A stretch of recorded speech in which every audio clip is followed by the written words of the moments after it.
పేదల్లో చీలిక తెచ్చి టీడీపీకి ప్రయోజనం కలిగించడానికి నానా అవస్థలు పడుతున్నారు ఈనాడు రామోజీ. ఎస్సీ ఎస్టీల ఎదుగుదలకు సీఎం వైఎస్ జగన్ మోకాలడ్డుతున్నారంటూ ఓ అసత్య కథనాన్ని వడ్డీవార్చారు. అంతేకాదు కుల కార్పొరేషన్లపైన, వసతి కేంద్రాలపైన, నాణ్యమైన విద్యపైన దిగజారుడు రాతలు రాశారు రామోజీ. ఇంతకీ అసలు నిజమేంటి? ఎస్సీలకు లబ్ధి విషయంలో చంద్రబాబు ప్రభుత్వంతో వైఎస్ జగన్ ప్రభుత్వానికి పోలికే లేదు. దళితులు శుభ్రంగా ఉండరని, ఎస్సీలుగా పుట్టాలని ఎవరనుకుంటారని అన్నది చంద్రబాబే. ప్రభుత్వ స్కూళ్లలో ఇంగ్లీష్ మీడియాన్ని, దళితులకిస్తున్న ఇళ్లను అడ్డుకున్నది బాబే. ఎస్సీల లబ్ధికి కేవలం 8,844 కోట్లు మాత్రమే ఖర్చు పెట్టింది గత టీడీపీ ప్రభుత్వం. అదే వైఎస్ఆర్సీపీ ప్రభుత్వం ఇప్పటి వరకు ఆ వర్గాలపై 40,440 కోట్లు ఖర్చు చేసింది. ఎస్టీలకు జరిగిన మేలు చూసుకున్నా అప్పటికన్నా ఇప్పుడు 6 రెట్లు ఎక్కువ.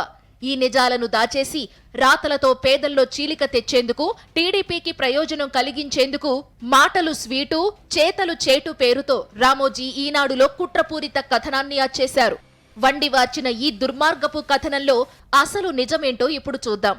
ముందుగా కుల కార్పొరేషన్లను వైఎస్ జగన్ ప్రభుత్వం నిర్వీర్యం చేసిందని చేసిన ఆరోపణల్లో నిజమేంటో ఇప్పుడు చూద్దాం. నిజానికి టీడీపీ హయాంలో ఎస్సీ కార్పొరేషన్ ఒక్కటే ఉండేది.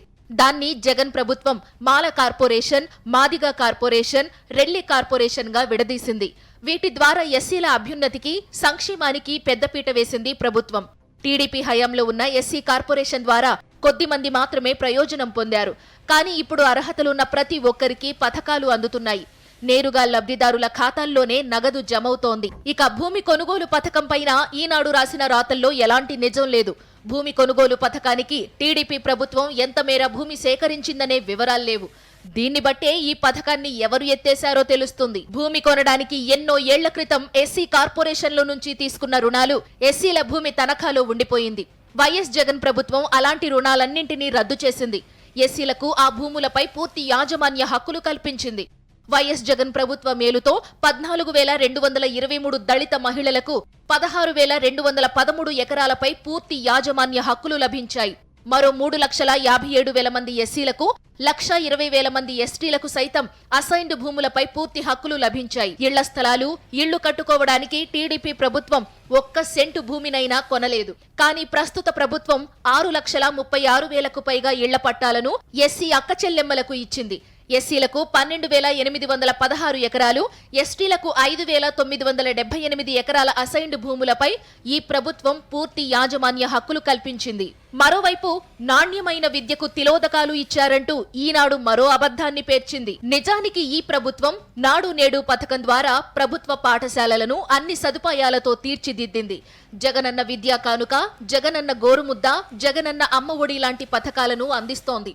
ప్రభుత్వ పాఠశాలల్లో సిబిఎస్ఈ ఇంగ్లీష్ మీడియంను ప్రవేశపెట్టింది. 8వ తరగతి విద్యార్థులకు ట్యాబ్లను అందజేస్తోంది.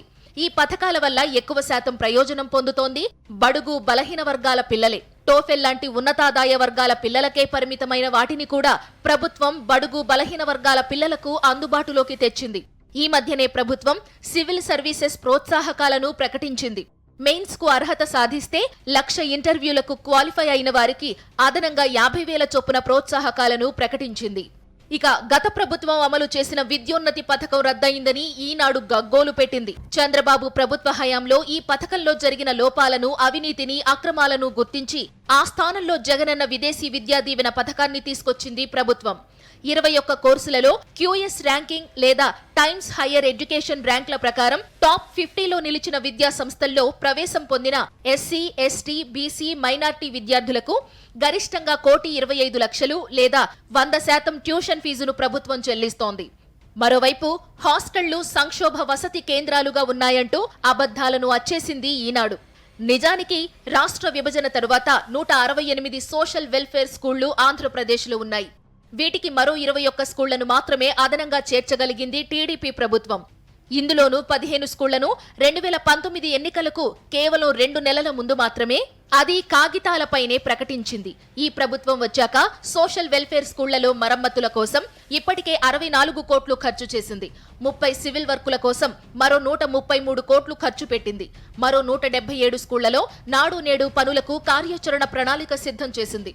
అసలు వాస్తవాలు ఇలా ఉంటే ఈనాడు మాత్రం దిగజారుడు రాతలతో దుర్మార్గపు కథనాన్ని రాసింది.